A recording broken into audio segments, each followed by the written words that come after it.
हरिमंगलं कौसलेन्द्राय महनीय गुणाब्धये चक्रवर्ती तनूजाय सार्वभौमाय मंगलम्। वेद वेदांत वेदयाय मेघश्यामलमूर्तये पुंसां मोहनरूपाय पुण्यश्लोकाय मंगलम्।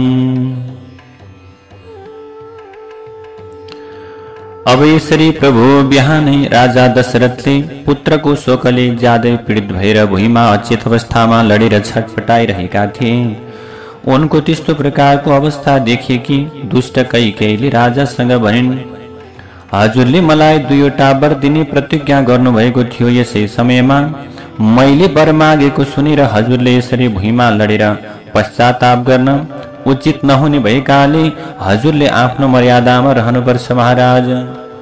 राजा शैब्यले बाजलाई आफ्नो शरीर दिने प्रतिज्ञा गरेकाले त्यो उसलाई दिएर उत्तम गति प्राप्त गरेका थिए। यसैगरी राजा अर्कलले वेदका ज्ञाता ब्राह्मणलाई आफ्ना दुवै आँखा पनि दिएका थिए। यसै कारण सत्य शब्द ब्रह्म भएकाले धर्म सत्यमा अडिएको छ। यसैगरी सत्य अविनाशी वेद भएकाले सत्यका आधारमा परब्रह्मलाई प्राप्त गर्न सकिन्छ। यसकारण हजुरको बुद्धि धर्ममा स्थिर रहेको छ भने हजुरले सत्यको अनुसरण गर्नुहोस्। मैले मागेको वर माग्नु पर्छ, किनकि मैले मागेको वर प्राप्त गर्नै पर्छ, किनकि हजुरले आफैले दिएको वरदान हो। धर्म पालना गर्दै मेरो माग अनुसार हजुरले आफ्नो छोरा रामलाई वनवासमा पठाइदिनुहोस्। मैले यो कुरा 3 पटक दोहोर्याउँछु। यदि हजुरले मसँग गरेको प्रतिज्ञा पालना गर्नु भएन भने म हजुरबाट अवहेलित भएर म आफ्नो प्राणलाई परित्याग गर्नेछु। यस्ता प्रकारले राजा दशरथ कैकेयीलाई दिएको वरको बन्धनमा बाँधिएकाले उनले आफूलाई त्यसबाट मुक्त गराउन सकेनन्। राजा दशरथको अनुहार ज्यादै उदास भयो। उनले आफूलाई जबरजस्ती सम्हाल्दै कैकेयीसँग भन्दछन्, मैले अग्निलाई साक्षी राखेर वैदिक मन्त्र उच्चारण गर्दै तिम्रो जुन हात समाएको थिएँ त्यो आजबाट मैले छोडिदिन्छु, तथा तिमी र मबाट उत्पन्न भएको तिम्रो छोरालाई पनि परित्याग गरिदिन्छु। रात बितेर सूर्य उदयकाले सबै प्रकारका सभासदले मलाई रामको राज्याभिषेक तत्कालै गर्नका निम्ति अनुरोध गर्नेछन्। बिहान त्यसै समयमा जुन सामग्री रामको राज्याभिषेकका लागि तयार गरिएको छ त्यसैले मेरो मृत्युपछि रामको हातबाट मलाई जलाञ्जली दिन लगाउनु। तर आफ्नो पुत्र सहित तिमीले मलाई जलाञ्जली नदिनु। हे रानी, यदि तिमीले रामको राज्याभिषेकमा व्यवधान उत्पन्न गरायो भने तिमीलाई मलाई जलाञ्जली अथवा तिमीले मलाई जलाञ्जली दिनुको कुनै अधिकार छँदै छैन। मैले आफूले गरेको रामको राज्याभिषेकको निर्णय त्यो प्रकारको निर्णयलाई परिवर्तन गर्न पनि असमर्थ छु। राजाले कैकेयीसँग यस्ता प्रकारका कुरा गर्दा गर्दै त्यो रात बितेर उज्यालो अर्थात् बिहान भई तथा कुराको मर्मलाई नबुझ्ने कैकेयीले रिसले मूर्छित जस्तै हुँदै राजासँग ज्यादै कठोर शब्दमा भनिन्, तिमीले यस प्रकारका विष र शूल लगायतका रोग जस्तै वचन बोल्नुको कुनै औचित्य छँदै छैन। तिमीले तत्कालै रामलाई यहाँ बोलाएर उनलाई वनमा पठाऊ तथा भरतको राज्याभिषेक गरिदिएर मलाई शत्रुविहीन बनाऊ। ती कैकेयीका यस्ता प्रकारका कुरा सुनेर ज्यादै ज्यादै पीडित भएका राजा दशरथले भन्नुहुन्छ, म धर्मको बन्धनमा बाँधिएको हुनाले मेरो चेतना हराउँदै गइरहेको छ। यसैले यस समयमा म आफ्नो जेठो पुत्रलाई अथवा मेरो आफ्नो जेठो छोरा रामलाई हेर्न चाहन्छु।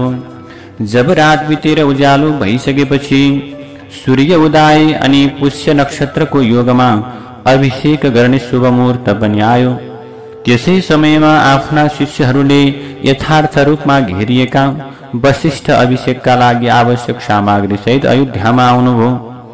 त्यसै समयमा अयोध्याका सडक राम्ररी सफा गरिएको थियो भने त्यसलाई अनेकौं प्रकारका ध्वजा पताकाहरूले सजी सजाउ गरिएको थियो।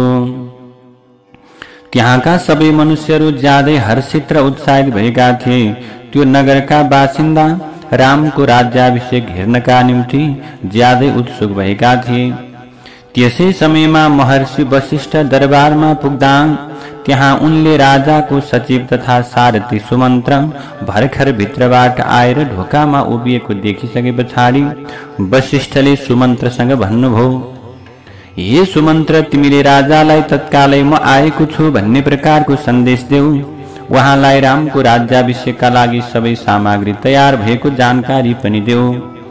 यो गंगाजलले परिपूर्ण भएको कलश हो भने यो सुनको कलशमा चाहिँ समुद्रहरूको जल रहेको छ। यो राज्याभिषेकमा राम बस्ने के छ सिंहासन हो।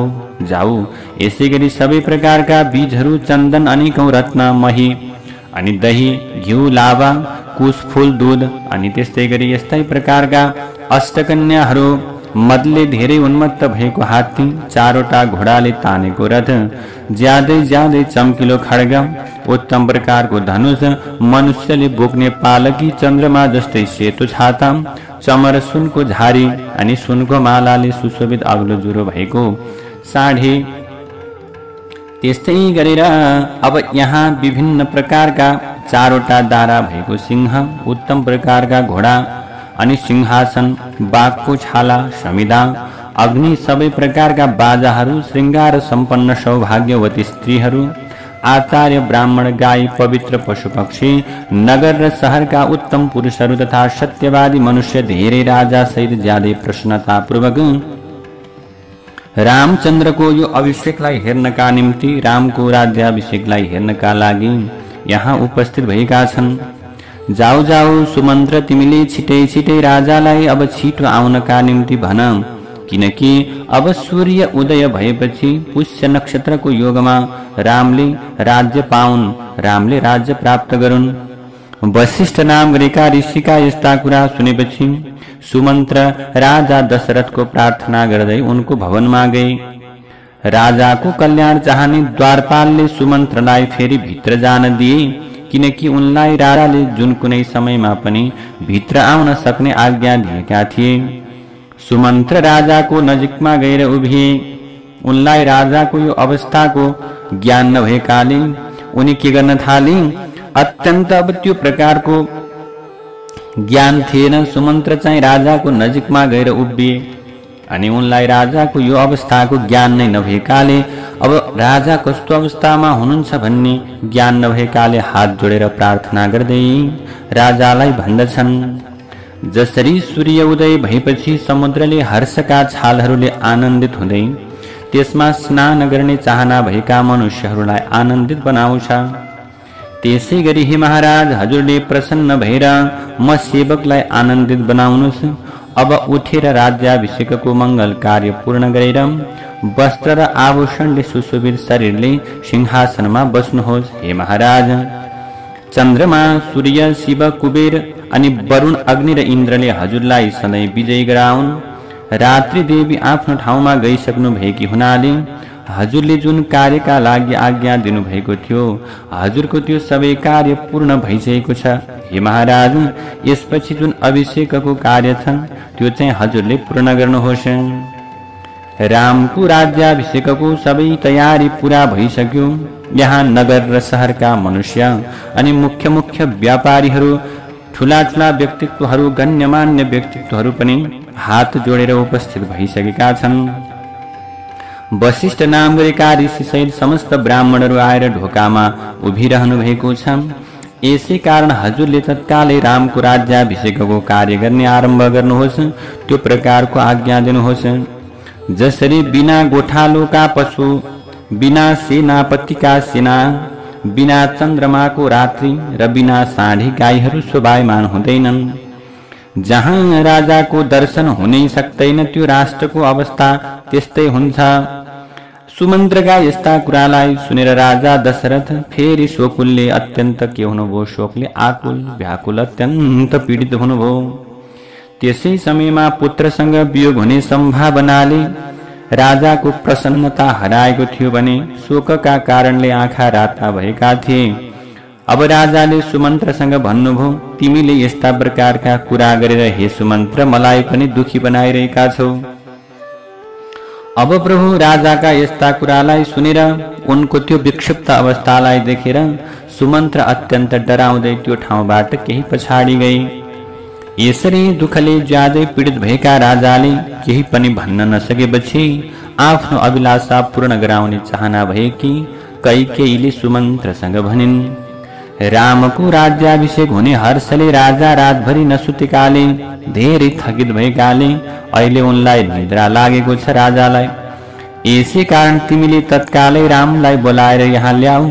उनका यस्ता कुरालाई सुनेपछि सुमन्त्रले भने, राजाको आज्ञा नपाएसम्म म यहाँबाट जान असमर्थ छु हे महारानी। सुमन्त्रका कुरा सुनेपछि राजाले उनीसँग भने, ममा रामलाई हेर्ने चाहना छ, त्यसैले तिमीले तत्कालै रामलाई यहाँ लिएर आऊ। त्यसै समयमा रामको दर्शनलाई कल्याणदायक मान्दै अब राजा पनि आनन्दको अनुभूति गर्न थाले। सुमन्त्र राजाको आज्ञा पाइसकेपछि आज रामको दर्शन हुनेछ भनेर खुसी हुँदै त्यहाँबाट हिँडे। कैकेयीले तत्कालै बोलाउने आज्ञा दिएको सम्झेर उनले मनमा नै यति चाँडै बोलाउनुको कारण के होला भन्ने विचार फेरि गर्न भनी थाले। यस प्रकारको विचार गर्दै उनी तत्कालै रामको महलतिर लागे। राजाको महलबाट निस्किएपछि सुमन्त्रले ढोकामा भेला भएका मनुष्यहरूलाई के गर्दछन्, सर्र हेर्दछन्। अब प्रभु ती वेदका ज्ञाता ब्राह्मण र राजा पुरोहितहरू त्यो रातलाई बिताएर बिहानीमा राजाको आज्ञा अनुसार राजदरबारको ढोकामा आएर उभिएका थिए। त्यहाँ मन्त्री, सेनाका मुख्य मुख्य अधिकारी र धनी मनुष्यहरू रामको राज्याभिषेकका लागि प्रसन्नतापूर्वक भेला भएका थिए। राजालाई त्यहाँ देखेपछि उनीहरूले भन्न थाले, आज कसले राजाको नजिकमा गएर हामी आएको सूचना देला। हामीले यहाँ राजालाई देखिरहेका छैनौं। सूर्य उदय अनि रामको राज्याभिषेकको सबै प्रकारको सामग्री पनि तयार भयो। उनीहरूले यस्ता कुरा गरिरहेकै अवस्थामा सुमन्त्रले त्यहाँ आएर उनीहरूसँग भने, मैले राजाको आज्ञा अनुसार तत्कालै रामलाई बोलाउनका निम्ति म जाँदैछु। उनीहरूसँग यस्ता कुरा गरेर राजा निन्द्राबाट बिउझे पनि बाहिर नआउनुको कारण बताएर पुरानो कुराको ज्ञान भएका सुमन्त्र फेरि महलको ढोकामा आए। त्यो राजमहल सुमन्त्रका लागि सधैँ खुल्ला रहन्थ्यो। उनले भित्र पसेर राजाका वंशको प्रार्थना गरेर उनी राजा सुत्ने कोठाको नजिकमा गएर उभिए। उनको महलको ज्यादै नजिकमा पुगेर उनले राजाका गुणको वर्णन गर्दै आशीर्वाद सूचक वचनमा राजाको प्रार्थना गर्न थाले। चन्द्रमा, सूर्य, शिव, कुबेर, वरुण, इन्द्रले विजय गराउन् राजालाई। रात्रि देवी आफ्नो ठाउँमा गइसकेकी हुनाले अब प्रभु यो प्रकारले के हुनेछ त भने अभिषेकको समय भइसकेको छ, त्यो पूर्ण गर्नुहोस्। अब प्रभु ब्राह्मण सेनाका मुख्य अधिकारी र ठुल्ठुला साहुहरू पनि यहाँ आउनु भएको छ। त्यसैले हजुरको दर्शन गर्न चाहन्छन्। हे महाराज, हजुर आउनुहोस्। ती प्रकारका प्रार्थना गर्न जाँदै सिपालु सुमन्त्रले यसरी प्रार्थना गरेको सुनेपछि राजाले सुमन्त्रसँग भन्दछन्, मैले तिमीलाई पहिले रामलाई बोलाउने आज्ञा दिएको थिएँ। त्यो आज्ञा पालन नहुनुको कारण के हो बताऊ। म सुतेकै छैन। तिमीले तत्कालै रामलाई बोलाएर ल्याऊ। जाऊ जाऊ। राजाबाट यस प्रकारको फेरि आज्ञा भएपछि सुमन्त्र शिर झुकाएर उनको सम्मान गर्दै राजभवनबाट बाहिर आए। उनले मनमा नै आफ्नो कल्याण भएको सम्झन थाले। त्यो राजभवनबाट निस्किएर सुमन्त्र ध्वजा पताकाले सुसज्जित भएको सडकमा आए। उनी ज्यादै हर्षित उत्साहित भएर सबैतिर हेर्दै ज्यादै तीव्र गतिमा अगाडि बढ्न थाले। उनी त्यो बाटोमा सबै मनुष्यबाट रामको राज्याभिषेकको आनन्ददायक कुरा सुन्दै सुन्दै गइरहेका थिए। यसरी जाने सिलसिलामा सुमन्त्रले रामको कैलाश पर्वत जस्तै सेतो कान्तिले प्रकाशमय भइरहेको ज्यादै नै सुन्दर प्रकारको भवन देखे। त्यो ज्यादै शोभायमान थियो। त्यसको अगाडिको भागमा देवताको सुनको प्रतिमा राखिएको थियो भने त्यसको बाहिरी ढोकामा मणि र मुगाहरू जडिएको थियो। त्यो भवनलाई सुनबाट बनाएका फूलहरूका बीचबीचमा उनिएका मणिहरूले सजाइएको थियो। त्यो भवनबाट चन्दन र अगरुको सुगन्ध आइरहेको थियो। सुमन्त्रले रामको भवन सुमेरु पर्वतको शिखर जस्तै शोभायमान भएको देखे। त्यो भवनमा हात जोडेर रामको वन्दना गर्न उपस्थित भएका असंख्य मनुष्यहरूले यथार्थ रूपमा त्यो भवन भरिएको थियो। रामचन्द्रको दर्शनको अपेक्षा राख्ने धेरै मानिसहरू गएर अगाडि ढोकामा उभिरहेका थिए। त्यसै समयमा त्यहाँ अनेकौं प्रकारका उपहारहरू लिएर नगरका बासिन्दाहरू रामलाई दिनका निम्ति आएका थिए। तिनीहरू रामको राज्याभिषेकको हुने कुरा सुनेर ज्यादै हर्षित भएका थिए। सुमन्त्र त्यो भिडभाड पर सार्दै पर गर्दै रामको भवनको नजिकमा पुग्दछन्। त्यहाँ कैलाश र स्वर्ग जस्तै अलौकिक शोभा सम्पन्न अनेकौं आँगन पार गर्दै रामको आज्ञा पालन गर्ने धेरै मनुष्यहरूलाई पछाडि पारेर सुमन्त्र खोपीको ढोकामा पुगे। त्यो भवनको ढोकामा पुगेपछि सुमन्त्रले त्यहाँ रामको वन्दना गर्नका लागि हात जोडेर उभिएका धेरै मनुष्यहरूलाई देखे। त्यसपछि उनले रामले आफ्नो सवारीमा प्रयोग गर्ने शत्रुञ्जय नाम भएको ज्यादै विशाल हात्ती पनि देखे। त्यो हात्तीको गलाबाट मधको धारा बगिरहेको थियो। अब त्यसलाई अंकुशले नियन्त्रण गर्न पनि असम्भव थियो। त्यसको नाम जस्तै गुण पनि उस्तै थियो। सुमन्त्र त्यहाँ भएका सबै हटाएर आफू रामको खोपीभित्र सरासर प्रवेश गरे। अब त्यहाँ राममा ज्यादै प्रेम भाव राख्ने युवक सावधान भएर आफ्नो हातमा वर्षा र धनुष लिएर तैनात भइरहेका थिए सुरक्षाका लागि। उनका कानमा सुनका कुण्डलहरू जगमगाइरहेका थिए भने त्यो आँगनमा सुमन्त्रले गेरु वस्त्र लगाएका हातमा छडी लिएर धेरै वृद्ध पुरुषहरू सावधान भएर ढोकामा बसिरहेको देखे। जो खोपीका स्त्रीहरूले अथवा भनौं त्यहाँ भएका खोपीमा रहेका स्त्रीहरूको सुरक्षामा खटिएरहेका थिए। उनीहरू सुमन्त्र आएको देखेपछि तिनीहरू तत्कालै आफू बसेको आसनबाट उठेर उभिए। सुमन्त्रले उनीहरूसँग भने, तिमीहरूले रामलाई म आएको के गरेर सन्देश देऊ। सुमन्त्रका यस्ता प्रकारका कुरालाई सुनेपछि ती सेवकहरू रामको नजिकमा गए। त्यस समय राम आफ्नी पत्नी सीतासँगै बसिरहनु भएको थियो। ती सेवकहरूले तत्कालै सुमन्त्रको सन्देश सुनाएपछि रामचन्द्रले आफ्नो पिताको प्रसन्नताका लागि उनको ज्यादै प्रिय सेवक सुमन्त्रलाई खोपीभित्रै के गर्नुभयो, बोलाउनुभयो। त्यहाँ पुग्दा सुमन्त्रले वस्त्र र अलङ्कारमा विभूषित हुनुभएका रामलाई कुबेर जस्तै देखे। उनले भगवान रामचन्द्रलाई नम्रतापूर्वक प्रणाम गरेर भने, यस समयमा रानी कैकेयीसँग रहेका हजुरका पिताजीले हजुरलाई हेर्न चाहना गर्नुभएको हुनाले हजुर तत्कालै हिँड्नु पर्यो हे युवराज भनेर सुमन्त्रले प्रार्थना गर्दछन्। सुमन्त्रका यस्ता कुरा सुनेपछि सीतासँग अब रामले भन्नुभयो, यस समयमा पिता र माता कैकेयीले मेरो विषयमा केही विचार गरेको अनुभूति भइरहेको छ। त्यो निश्चय पनि मेरो राज्याभिषेकका सम्बन्धमा कुनै कुरा होला। मेरी माता कैकेयी यो कुरा सुनेर ज्यादै प्रसन्न पनि हुनुभयो होला। उहाँ राजा दशरथको सधैँ कल्याण चाहनुहुन्छ। यसै कारण उहाँले राजालाई चाँडै अभिषेक गर्न अनुरोध गर्नुभएको होला। यस्तै विचार गर्दै भगवान रामचन्द्रले म तत्कालै गएर राजाको दर्शन गर्छु र तिमी पनि यहाँ आफन्तसँग आनन्दले बस भनेर आफ्नो पत्नी सीतालाई बताउनुहुन्छ भन्नुहुन्छ।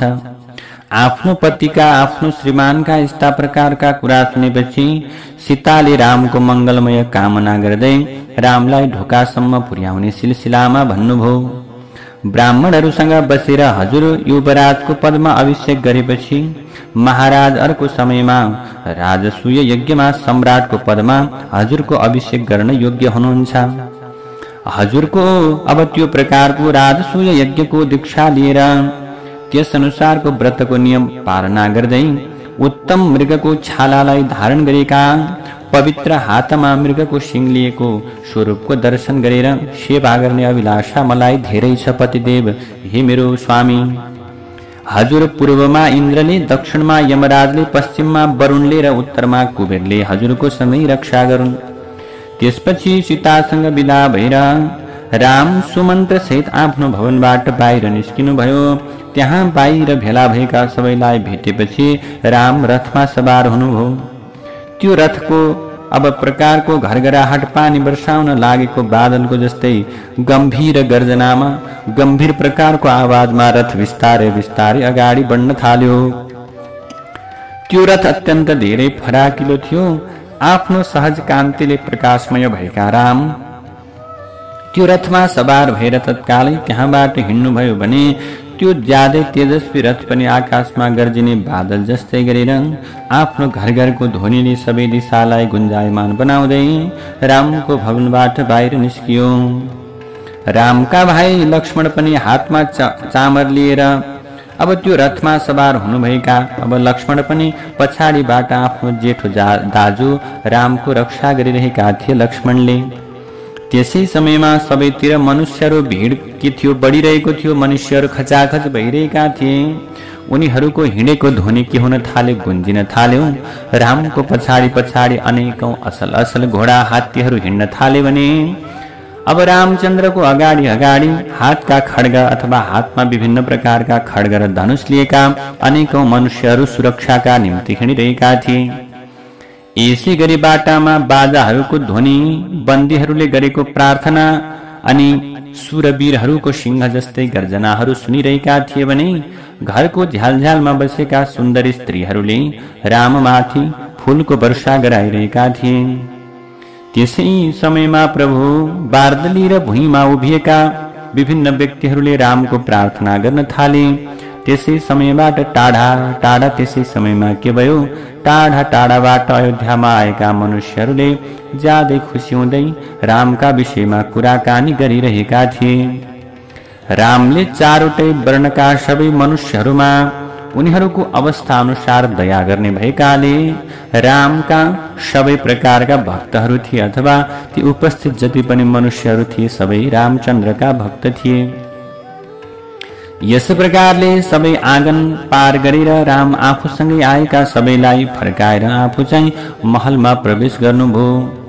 यसरी राम आफ्नो पिताजीलाई भेट्नका निम्ति महलमा पसिसकेपछि, प्रवेश गरिसकेपछि ज्यादै आनन्दित भएका सबै मनुष्यले बाहिर बसेर अब रामचन्द्र फर्किने समयको प्रतीक्षा गर्न थाले। त्यसै महलमा गइसकेपछि रामले पिता कैकेयीसँग एउटा सुन्दर आसनमा बसिरहेको देख्नुभयो। ज्यादै चिन्तित भएको मुख सुकेको थियो दशरथको अनि उनी धेरै दयनीय अवस्थामा देखिन्थे। उनको नजिकमा गएर रामले पहिले विनम्रतापूर्वक आफ्नो पिताजीको चरणमा प्रणाम गर्नुभयो भने त्यसपछि कैकेयीलाई पनि प्रणाम गर्नुभयो रामचन्द्रले। त्यसै समयमा ज्यादै दुखी भएका राजा दशरथ एकपटक राम भनेर के गर्नुभयो, चुप लागे। उनका आँखामा आँसु भरिएकाले रामतिर हेर्न र उनीसँग रामसँग कुरा गर्न पनि बिचरा दशरथले सकेनन्। राजाको त्यो ज्यादै आश्चर्यजनक रूपलाई देखेर राम धेरै डराउनुभयो। राजा शोक र चिन्ताले ज्यादै दुर्बल भएकाले लामो लामो सास तानिरहेका थिए भने उनको मन धेरै व्याकुल भएको थियो। राजा यसरी ज्यादै शोकाकुल भएका देखेर राम अत्यन्त विचलित भए। त्यसै समयमा रामले आज किन पिताले मसँग प्रसन्नतापूर्वक कुरा नगर्नु भएको होला, किनकि अरू समयमा पिताजी रिसाए तापनि मलाई देख्ने बित्तिकै प्रसन्न हुनुहुन्थ्यो, तर आज मलाई देखे तापनि पिताजीको दुःख हराएको छैन भन्ने विचार गर्न थाली। रामचन्द्र भगवानले त्यो प्रकारको विचार गर्नुभयो। यसरी विचार गरेर राम व्याकुल भएकाले पिताको अनुहार अब फेरि उदास भइरहेको छ। यसपछि अब रामले कैकेयीसँग भन्नुहुन्छ, मबाट अज्ञानतावश कुनै अपराध भएकाले पिताजी यसरी रिसाउनु भएको त होइन माताजी? रामले सोध्नुहुन्छ। यदि भएको हो भने हजुरले बताइदिनुहोस्, हजुर नै पितालाई सन्तुष्ट पार्ने कार्य गर्नुहोस् हे माताजी। अब रामले भन्नुहुन्छ, पिताजीले सधैँ ममा प्रेम भाव राख्नुहुन्थ्यो। आज उहाँको प्रसन्न नहुनुको कारण, पिताजी दुखी हुनुको कारण के हो माताजी? किनकि उहाँले आज मसँग कुरा गरिरहनु भएको छैन। उहाँको अनुहार ज्यादै चिन्तित देखिन्छ। अब पिताजीलाई कुनै रोगले पीडित बनाएको हो अथवा कुन प्रकारको समस्या भएको हो बताइदिनु पर्यो। यस समयमा भरत शत्रुघ्न वा मेरा माताहरूलाई केही भएको त छैन? राजा यसरी रिसाएको देखेर म क्षणभर पनि जीवित रहन चाहन्न। हे माताजी, मैले हजुरसँग सत्य कुरा सोधेको हुनाले पिता यसरी रिसाउनुको कारणका बारेमा मलाई बताइदिनुहोस् हे माता भनेर रामचन्द्रले कैकेयीलाई बारम्बार प्रार्थना गर्नुहुन्छ। रामका यस्ता कुरालाई सुनेपछि निर्लज्ज भएकी कैकेयीले आफ्नो स्वार्थको कुरा सुनाउने सिलसिलामा भनिन्, राजा रिसाएका पनि छैनन् अनि राजालाई कुनै प्रकारको कष्ट पनि भएको छैन। यिनको मनमा केही कुरा छ तर तिमीसँग डराएर बताउन सकिरहेका छैनन्। तिमी यिनलाई ज्यादै प्रिय भएकाले अथवा तिमी चाहिँ यिनका लागि अत्यन्त प्रिय भएको कारणले गर्दाखेरिमा यिनले अप्रिय कुरा बताउन नसकेका हुन्। हेर राम, तर यिनले मेरो अगाडि जुन प्रतिज्ञा गरेका थिए त्यो प्रतिज्ञा चाहिँ अवश्य यिनले पालना गर्नै पर्छ। यिनले पहिले मलाई 2वटा वरदान दिएको भए तापनि अहिले त्यसका लागि पश्चाताप गरिरहेका छन्। मसँग प्रतिज्ञा गरेर पनि अहिले चाहिँ अब दशरथले के गरेका छन् त्यसबाट बच्ने निरर्थक प्रयास गरिरहेका छन्। सत्पुरुषहरूका अनुसार सत्य धर्मको आधार हो। तिम्रो कारणले गर्दा राजाले मसँग रिसाएर सत्य परित्याग गर्नुपर्ने अवस्था सिर्जना नहोस्। हेर राम, मैले अहिले भनेकी छु, यदि राजाले बताउन चाहेको कुरा राम्रो वा नराम्रो जे भए पनि पालना गर्छु भनेर तिमीले प्रतिज्ञा गर्छौ भने म तिमीलाई सबै कुरा विस्तारमा बताउँछु, तर पहिले तिमीले चाहिँ प्रतिज्ञा गर्नुपर्दछ। कैकेयीले फेरि रामलाई भन्दछिन्, अब प्रभु तिमीले के गर्नु पर्यो राम, प्रतिज्ञा गर्नु पर्यो। म यसलाई स्वीकार गर्छु अथवा यो प्रकारको कुरालाई म पालन गर्छु भनेर भनिसकेपछि कैकेयीका यस्ता कुरालाई सुनेर ज्यादै विचलित र चिन्तित भएका रामचन्द्रले भन्नुभयो, हजुरले मेरो विषयमा यस्ता प्रकारको कुरा गर्न उचित थिएन हे माताजी। म राजाको आज्ञा पालन गर्ने सिलसिलामा ज्यादै प्रज्वलित अग्निमा पस्न, विष खान र समुद्रमा डुब्न पनि तयार छु पिताजीको आज्ञा मान्नका निम्ति। पिताजी मेरो गुरु पिता र हितैषी भएकाले उहाँको आज्ञा पाएपछि म जे पनि गर्न तयार छु। यसै कारण राजाको जे चाहना हो, पिताजीको जे चाहना हो त्यो मलाई बताइदिनुहोस्। म उहाँको इच्छा परिपूर्ण गर्ने प्रतिज्ञा गर्दछु। राम ज्यादै सरल स्वभाव सम्पन्न र सत्यवादी हुनुहुन्थ्यो। रामका यस्ता कुरा सुनेपछि कैकेयीले ज्यादै कठोर वचनमा भनिन्, पहिलो हो देवता र असुरको युद्धमा तिम्रा पिता बाणहरूले छेडिएर छिया भएका थिए भने त्यो युद्धमा मैले यिनको रक्षा गरेकी हुनाले यिनले ज्यादै प्रसन्न हुँदै मलाई 2वटा वर दिएका थिए। ती 2वटा वर मध्ये मैले राजासँग पहिलो भरतको राज्याभिषेक र दोस्रो वरका रूपमा तिमी अर्थात रामलाई तिमीलाई चाहिँ 14 वर्ष वनवास मागेकी हुँ। यदि तिमी आफ्नो पितालाई सत्यवादी बनाउन र आफू पनि आफ्नो प्रतिज्ञामा अटल रहन चाहन्छौ भने मेरो कुरा ध्यानपूर्वक सुन। तिमीले पिताको आज्ञा अनुसार 14 वर्षका लागि वनवास जानुपर्छ। हेर राम, राजाले तिम्रो राज्याभिषेकका लागि जुन सामग्री भेला गर्न लगाएका छन् त्यसबाट यहाँ भरतको राज्याभिषेक होस् अनि तिमीले यो राज्याभिषेक परित्याग गरेर 14 वर्ष दण्डकारण्य जंगलमा गएर बस। यो पृथ्वीमा भरतले राज्य गर्नेछन् कुरा यति हो, तर तिमीसँग वियोगको कष्ट सहर्नु पर्ने त्यो प्रकारको डरले राजा शोकमा डुबेका हुन्। कैकेयीका यस्ता प्रकारका ज्यादै कठोर कुरालाई सुनेपछि अब रामको मनमा कुनै विकार उत्पन्न नभए तापनि राजा दशरथ भने अत्यन्त व्याकुल हुनुभयो। रामले यो प्रकारको कुरा सुनेर अचम्ममा पर्नुभयो, तर राजा दशरथ भने अत्यन्त व्याकुल हुँदै रुँदै कराउँदै छाती पिट्दै पुनः मूर्छित हुनुभयो। हरि कृतार्थ देव वन्दनं दिनेश वंशनन्दनं सुशोभिभाल चन्दनं नमामि राममीश्वरम्। मुनीन्द्रयज्ञकारकं शिलाविपत्तिहारकं महाधनुर्विदारकं नमामि राममीश्वरम्।